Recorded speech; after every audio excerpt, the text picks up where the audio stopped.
और 2019 में पार्लियामेंट में जवाब दे दिया गया था कि ना 2016 में, ना 17 में, ना 19 में कोई फॉरेन नेशनल मिला वोटर लिस्ट में। सिर्फ एक मिला तेलंगाना में, एक मिला वेस्ट बंगाल में, एक मिला गुजरात में। तो ये सोर्सेज बेशरम है, मैं कह रहा हूं। इस तरह के सोर्सेज जो है वो भारत और नेपाल के ताल्लुकात खराब कर रहे हैं। ये जो SIR हो रहा है बिहार में, ये NRC बैकडोर से हो रहा है, वो साबित हो रहा है। ECI को किसने पावर्स दिया डिटरमाइन करने के लिए कोई सिटीजन है या नहीं है? हम अपने पार्टी के लोगों को बोलेंगे जाके इन BLO से मिलिए और हमको बताइए कि कहां पर आपको ये जो नेपाली कह रहे हैं, म्यांमार के कह रहे हैं, बांग्लादेशी आपको मिले। सर, बिहार में चुनाव के मद्देनजर जो एक्सरसाइज चल रहा है ECI का, उसके बाद ऐसी रिपोर्ट्स आ रही हैं कि बहुत सारे म्यांमार के नागरिक, बांग्लादेश के, नेपाल के आए हैं। उसको लेकर काफ़ी राजनीतिक प्रतिक्रिया भी आ रही है।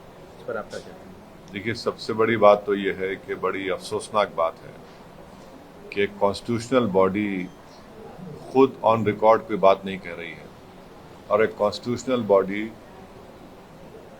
ये रिपोर्ट दे रही नहीं देने वाले सोर्सेज से मालूम हो रहा है। ये कौन है सोर्सेज भाई? तकलीफ हमको इस बात की है कि कॉन्स्टिट्यूशनल बॉडी खुद कह दे इस बात को कि ये इस जो बोल रहे हैं। दूसरी बात ये है कि ECI को किसने पावर्स दिया डिटरमाइन करने के लिए कोई सिटीजन है या नहीं है। तीसरी बात ये कि मैं सबसे पहली हमारी पार्टी थी जिसने कहा था कि ये जो SIR हो रहा है बिहार में, ये NRC बैकडोर से हो रहा है, वो साबित हो रहा है। ECI को पावर्स नहीं है सिटीजनशिप डिटरमाइन करने का। और चौथी बात यह है कि वो कौन से BLOs हैं, उनका नंबर हम डिमांड करते हैं, इसे हमको दीजिए। हम अपने पार्टी के लोगों को बोलेंगे जाके इन BLOs से मिलिए और हमको बताइए कि कहां पर आपको ये जो नेपाली कह रहे हैं, म्यांमार के कह रहे हैं, बांग्लादेशी आपको मिले हैं। हाँ, पांचवी बात यह है कि आप इस तरह के सोर्सेज जो है वो भारत और नेपाल के ताल्लुकात खराब कर रहे हैं। रिश्ते होते हैं ना नेपालियों से, हमारे मधेसी लोगों से, तो आप तो पहले ही रिलेशनशिप अच्छे नेपाल से नहीं है, उसको और आप लोग खराब कर रहे हैं इस तरह की बकवास करके। छठी बात यह है कि 2003 में SIR हुआ था। हम पूछना चाह रहे हैं इन सोर्सेस से, चलिए ECI से नहीं, इन सोर्सेस से पूछना चाह रहे हैं उस 2003 के SIR में कितने फॉरेन नेशनल निकले बताओ। सातवीं बात यह है कि जुलाई 19 2019 में इलेक्शन कमीशन ऑफ इंडिया ने एक जवाब का सवाल दिया जिसको जस्टिस लॉ मिनिस्टर ने पार्लियामेंट में दिया, और उन्होंने क्या कहा 19 जुलाई 2019 को कि ना 2016 में, ना 2017 में, ना 2019 में कोई फॉरेन नेशनल नहीं निकला। सिर्फ 3 निकले हैं, एक तेलंगाना से, एक वेस्ट बंगाल से, गुजरात से। तो ये सोर्सेज बेशरम है, मैं कह रहा हूं, बेशरम है ये लोग। और 8वीं बात यह है कि किशनगंज, अरारिया, पूर्णिया, कटिहार 2025 में समरी रिवीजन हुआ है। अब समरी रिवीजन में वहां पर नाम जिसके नहीं आए, किसके नहीं आए कि उसकी मौत हो गई या वो शिफ्ट हो गया या फिर वोटर नहीं मिला। समरी रिवीजन में कोई ये बात नहीं आई कि सिटीजनशिप का मामला आया या डॉक्यूमेंट अनअवेलेबल था।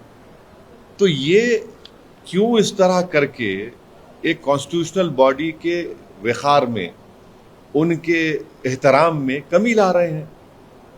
तो ये सरासर गलत है। हम चाहेंगे कि ECI को खुद ऑन रिकॉर्ड ये बात कहे। ये एम्बेडेड लोग, ये जो चमचे हैं, इनको इस्तेमाल ना करें। आप एक कॉन्स्टिट्यूशनल बॉडी है और हमको BLOs का नंबर दें वो, क्योंकि टाइम है हमारे को।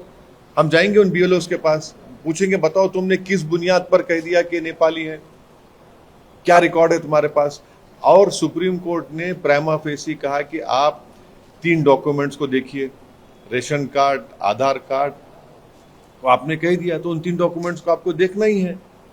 तो ये इस तरह से करके जो हमको जिस बात का एप्रीहेंशन था कि बैकडोर एनआरसी हो रहा तो वो साबित कर रहे हैं उसको।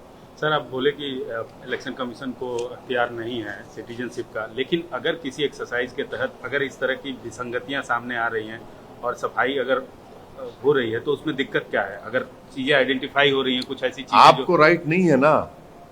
जब आपको राइट नहीं है आप कैसे करेंगे काम? राइट है होम मिनिस्ट्री को, राइट है वो एसपी बॉर्डर को, फिर उसके बाद एमएचए के 3 ऑफिसर साइन करना पड़ता, फिर उसके बाद जाता है फॉरेनर्स ट्रिब्यूनल को। आपको राइट ही नहीं है, क्यों कर रहे हैं आप ये? यही तो हमारा बुनियादी क्वेश्चन है। आपको राइट ही नहीं है, आप कैसे करेंगे? ये तो होम मिनिस्ट्री का काम है, और होम मिनिस्ट्री भी सबसे पहले वो एसपी बॉर्डर को जाता है, फिर एसपी बॉर्डर से एमएचए को आता है, एमएचए से 3 ऑफिसर साइन करते, उसके बाद फॉरेनर्स ट्रिब्यूनल को जाता वो। आप क्यों कर रहे हैं? आपको राइट ही नहीं है। इसीलिए तो मैंने कहा था कि ये बैकडोर एनआरसी ना हो जाइए। सोर्सेस क्या सोर्सेस है भाई? और 2019 में पार्लियामेंट में जवाब दे दिया गया था कि ना 2016 में, ना 17 में, ना 19 में कोई फॉरेन नेशनल मिला वोटर लिस्ट में। सिर्फ एक मिला तेलंगाना में, एक मिला वेस्ट बंगाल में, एक मिला गुजरात में। अब बताइए इस पे क्या बोलेंगे? समरी जो रिवीजन हुआ 2025 का, ये खास तौर से सीमांचल का, किशनगंज, पूर्णिया, कटिहार, अररिया का, वहां पर तो किसी का नहीं निकला कि ये सिटीजनशिप नहीं है, डॉक्यूमेंट नहीं है। क्या बताया गया उसमें कि ये उसकी मौत हो गई वोटर की, या शिफ्ट हो गया, या नॉट फाउंड, एब्सेंट है। तो ये इस तरह करके ही आप लोगों में गलत मैसेज दे रहे हैं। और फिर बिहार का इंटेंसिव चुनाव एसआईआर हो रहा है भाई, नवंबर में चुनाव होगा, तो आप क्यों गरीबों को, खासतौर से सीमांचल के लोगों को पावरलेस बनाना चाहते हैं आप?